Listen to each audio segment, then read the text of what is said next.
Breaking news में बड़ी खबर आपको बता दें, जहां कुछ समय पहले अभी अखिलेश यादव ने एक बड़ा बयान दिया था कि दिए और मोमबत्ती जलाने को लेकर उनका बयान सामने आया था। उनका कहना था कि फिजूल खर्ची होता है दिए और मोमबत्ती को जलाना। हमें क्रिसमस से सीखना चाहिए कि किस तरीके से जगमगाते हैं महीनों तक। वहीं अब योगी आदित्यनाथ ने भी इस बयान पर कटाक्ष किया था। अखिलेश पर हमलावर हुए थे। वहीं अब बहराइच, लखीमपुर और लखनऊ में पोस्टर वायरल हो रहे हैं कि किस तरीके से अखिलेश हिंदुत्व के विरोधी हैं, हिंदुओं से नफरत करते हैं। इस मामले में ज्यादा अपडेट के साथ मेरे साथ जुड़ रहे हैं मेरे सहयोगी हर्ष भारद्वाज जी। सर, अखिलेश एक बार फिर घिरते हुए नजर आ रहे हैं। जिस तरीके का बयान उन्होंने दिवाली को लेकर दिया था उसमें वो खुद ही फंस गए हैं। देखिए, अखिलेश के लिए अब साफ तौर पर यह कहा जा रहा है कि अखिलेश हिंदू विरोधी हैं, अखिलेश हिंदू से नफरत करते हैं।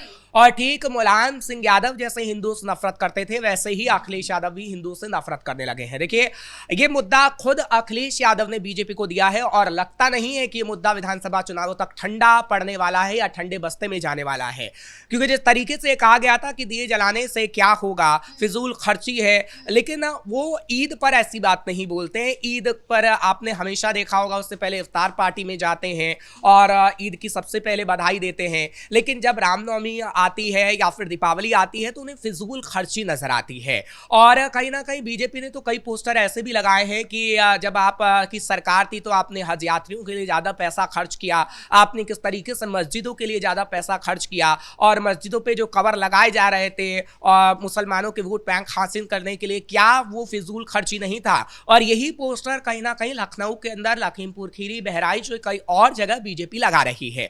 और बीजेपी का साफ मकसद है कि कैसे अखिलेश यादव को यह बताया जाए कि आप हिंदू विरोधी हैं। आम जनता के में कहीं ना कहीं माइंड सेट कर दिया जाए कि अखिलेश यादव हिंदू विरोधी हैं। देखिए, ऐसा पहली बार नहीं है। 2017 और 2022 में योगी आदित्यनाथ को इसका सीधा सीधा फायदा मिला है। इससे पहले आपने जब बसपा की सरकार देखी थी, 2010 का वक्त भी आपको याद होगा, और फिर अखिलेश यादव की सरकार भी आपको याद होगी कि किस तरीके से जब उनकी सरकार थी तो लोगों को जातियों में बांटने का काम किया जाता था कि आप इस जाति के हैं तो उस जाति का वोटर वहां पर, उस जाति का उम्मीदवार वहां उतार दीजिए तो वही जीतेगा। और कहीं ना कहीं जातियों की ज्यादा बात की जाती थी, मुसलमानों की ज्यादा बात की जाती थी।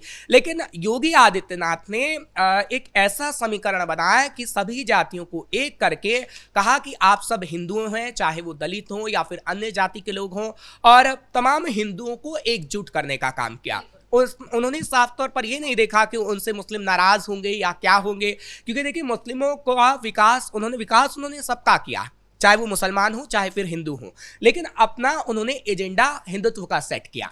और 2017 के बाद हमने बखूबी देखा है कि 2022 में इसी एजेंडे से योगी आदित्यनाथ ने सत्ता की कुर्सी पाई थी।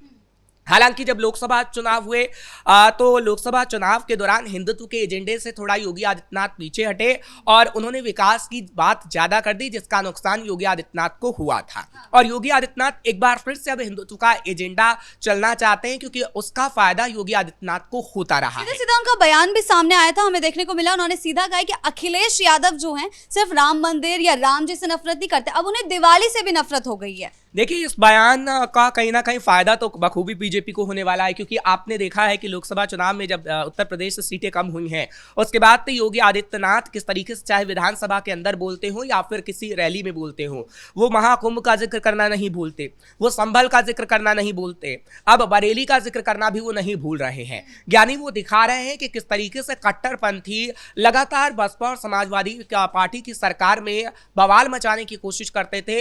हिंदुओं को कहीं ना कहीं पलायन करने के लिए मजबूर तक कर दिया जाता था, लेकिन बसपा की सरकार और समाजवादी पार्टी की सरकार कुछ नहीं कर पाती थी, लेकिन योगी आदित्यनाथ ने किया है। आखिर क्यों विधानसभा में योगी आदित्यनाथ ने संभल का जिक्र किया? क्यों उन्होंने बताया कि हमने इतने कूपों की खोजा है? क्यों बार बार अब वो बरेली का जिक्र कर रहे हैं? और साफ तौर पर उन्होंने हिंसा से पहले भी कहा था कि वो मौलाना भूल ना रखें कि पहले कर्फ्यू लग जाता था उत्तर प्रदेश में और मौलाना 2 दिन बाद जेल से छूट जाते थे, लेकिन अब ऐसा नहीं होता है। अब मौलाना जेल में ही रहेंगे अगर वो बवाल मचाने की कोशिश करेंगे। तो ये जो हिंदुत्व का एजेंडा योगी आदित्यनाथ साध रहे हैं, पूरी बीजेपी साध रही है, उससे फायदा सीधा सीधा बीजेपी को होना है। और ये सब 2027 के लिए किया जा रहा है। देखिए, 2027 के लिए अखिलेश यादव भी काम कर रहे हैं, ऐसा नहीं है कि अखिलेश यादव काम नहीं कर रहे हैं, लेकिन अखिलेश यादव कुछ बयान ऐसे दे रहे हैं जिनका नुकसान उनको होना तय है। यानी अपने ही बनाए जाल में खुद ही फंस जा रहे हैं। बिल्कुल, देखिए अगर आप सिर्फ मुसलमानों की अब बात करेंगे तो उत्तर प्रदेश में आप जीत हासिल नहीं कर पाएंगे। ये अखिलेश यादव भी अच्छी तरीके से जानते हैं।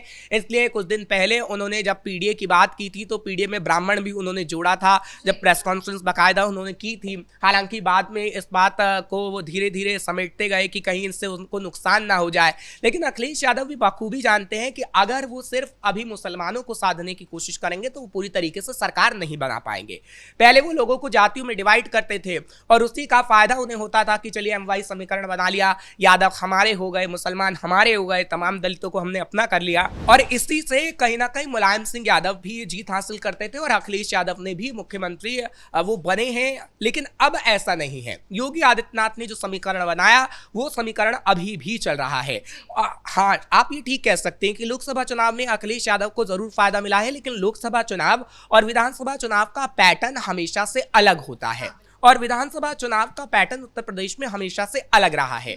अभी योगी आदित्यनाथ की तरफ से जो एजेंडा सेट किया गया है उसको लेकर ही कहीं ना कहीं काम किया जा रहा है। आपने अभी देखा होगा कि पंचायत चुनाव को लेकर भी जिस तरीके से तैयारी की गई थी, उससे पहले भी योगी आदित्यनाथ की तरफ से एक बखूबी मीटिंग की गई थी और मीटिंग में ये कहा गया था कि जहां जहां कमी रह गई है, जो पिछले विधानसभा में जहां जहां कमी रह गई है वहां पर आप लोगों से सीधा जुड़ेंगे और इस काम में मंत्रियों तक को लगाया जाएगा और लोगों से सीधा बातचीत की जाएगी, उन्हें समझाया जाएगा कि देखिए कितना विकास किया है और बात हिंदुत्व की भी की जाएगी। तो विकास की बात तो योगी आदित्यनाथ करेंगे जो हमेशा से की जाती रही है कि मुसलमानों का भी विकास होगा, हिंदुओं का भी विकास होगा, हर जाति धर्म के लोगों का विकास होगा, लेकिन वो हिंदुत्व के एजेंडे की भी बात करेंगे। और अगर अखिलेश यादव हिंदू विरोधी बयान देते हैं तो नुकसान अखिलेश यादव का ही होगा। बीजेपी अब इसको बख्शने के मूड में नहीं है, इस मुद्दे को छोड़ना नहीं चाहती और 27 में इसे अपने फायदे के लिए इस्तेमाल करना चाहती है। देखिए, इस्तेमाल कर रही है, करना नहीं चाहती है। उसने बड़े बड़े पोस्टर लगा दिए हैं। बीजेपी के जितने तमाम नेता हैं उनकी तरफ से पोस्टर लगाए जा रहे हैं। लखनऊ के आप किसी भी चौराहे पे जाएंगी तो कहीं ना कहीं एक आधा आपको पोस्टर ऐसा मिल जाएगा जिसमें अखिलेश यादव नजर आएंगे टोपी के साथ और साइड में लिखा होगा अखिलेश यादव हिंदू विरोधी हैं कि और ये भी लिखा गया है कि कैसे वो दिए और मोमबत्ती को लेकर बयान दिया है उन्होंने। तो कहीं ना कहीं अखिलेश यादव की छवि को बताने की कोशिश बीजेपी ये कर रही है कि ये मैसेज जनता तक पहुंचे, क्योंकि जनता इस मैसेज को हाथों हाथ लेने का अभी काम करेगी। देखिए, जनता इतनी जल्दी सब कुछ नहीं भूलती है और बिल्कुल कम समय रह गया है विधानसभा चुनावों के लिए, क्योंकि आप देखिए 2025 का समय बीत गया है, सिर्फ 1 साल का वक्त है और उसके बाद चुनाव आ जाएंगे 2027 में और उससे पहले ही कहीं ना कहीं पूरी तैयारी करनी होगी और बीजेपी उसकी तैयारी कर रही है। लेकिन अखिलेश यादव कोई तैयारी नहीं कर पा रहे हैं और अखिलेश यादव अगर ऐसा ही करते रहे तो कहीं ना कहीं उनकी पार्टी भी डूबने को मजबूर हो जाएगी, क्योंकि अभी हम देख रहे हैं कि अखिलेश यादव सिर्फ प्रेस कॉन्फ्रेंस तक सीमित हैं।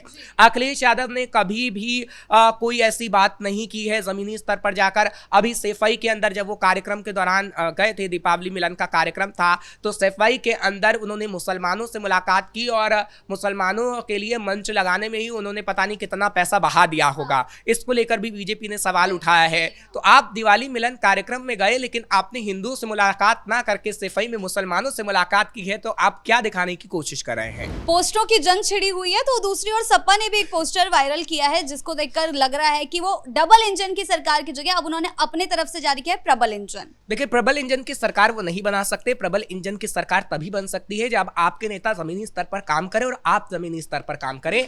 आपके नेता तो तौकीर रजा का साथ देने का काम करते हैं। 3 नेताओं की गिरफ्तारी ने जाहिर कर दिया है कि अखिलेश यादव किस तरीके से अपने नेताओं को ये निर्देश देते हैं कि जाइए उत्तर प्रदेश में दंगा फैलाइए ताकि योगी आदित्यनाथ की सरकार बदनाम हो। अगर ऐसा ना होता तो अखिलेश को जरूरत ना पड़ती अपने 3 नेताओं को निष्कासित करने की, जो अखिलेश यादव ने किया है, जो ये बताता है कि अखिलेश यादव कभी भी प्रबल सरकार नहीं बना सकते। अखिलेश यादव ने पहले भी प्रबल सरकार नहीं बनाई थी। अखिलेश यादव की मदद तो मुलायम सिंह यादव की तरफ से की गई थी। मुलायम सिंह यादव अपने बेटे को सीएम बनाना चाहते थे और जिन उम्मीदवारों को उतारा गया था मैदान में मुलायम सिंह के जमाने में, वो बंदूक तानते थे लोगों पे और कहा जाता था कि अखिलेश यादव को आप वोट दीजिएगा, नहीं तो ऐसा नहीं होता कि मुजफ्फरनगर में दंगे हो रहे थे और वो सलमान खान का डांस देख रहे थे। तो ऐसे लोग आखिर प्रबल सरकार कैसे बना सकते हैं? प्रबल सरकार बनाने का मतलब होता है जैसे योगी आदित्यनाथ काम कर रहा है, एक एग्जाम्पल सेट कर रहा है। क्या कोई एग्जाम्पल अखिलेश यादव की तरफ से सेट किया गया है? आप क्या कोई उदाहरण दे सकते हैं? नहीं। आप योगी आदित्यनाथ का उदाहरण दे सकते हैं लेकिन अखिलेश यादव का नहीं। इसलिए प्रबल की बात तो करते हैं लेकिन बात करने में और काम करने में बड़ा अंतर है। बहुत बहुत धन्यवाद आपका इन तमाम जानकारियों के लिए। तो पोस्टरों की जंग छिड़ गई है। अखिलेश के एक बयान ने यूपी की सियासत को हिलाकर रख दिया और बीजेपी इस मुद्दे को तूल बना रही है, तूल पकड़ रही है। जिस तरीके से बीजेपी इस मुद्दे को 2027 के लिए इस्तेमाल करने की कोशिश करी है, साफ दिखा रहा है कि अखिलेश की मुश्किलें बढ़ने वाली है। आगे क्या कुछ होता है इस पर हमारी नजर जो है बनी रहेगी। ब्रेकिंग न्यूज में फिलहाल इतना ही। कैमरा पर्सन राजकुमार के साथ मैं शिवानी रतूड़ी, कैपिटल टीवी उत्तर प्रदेश।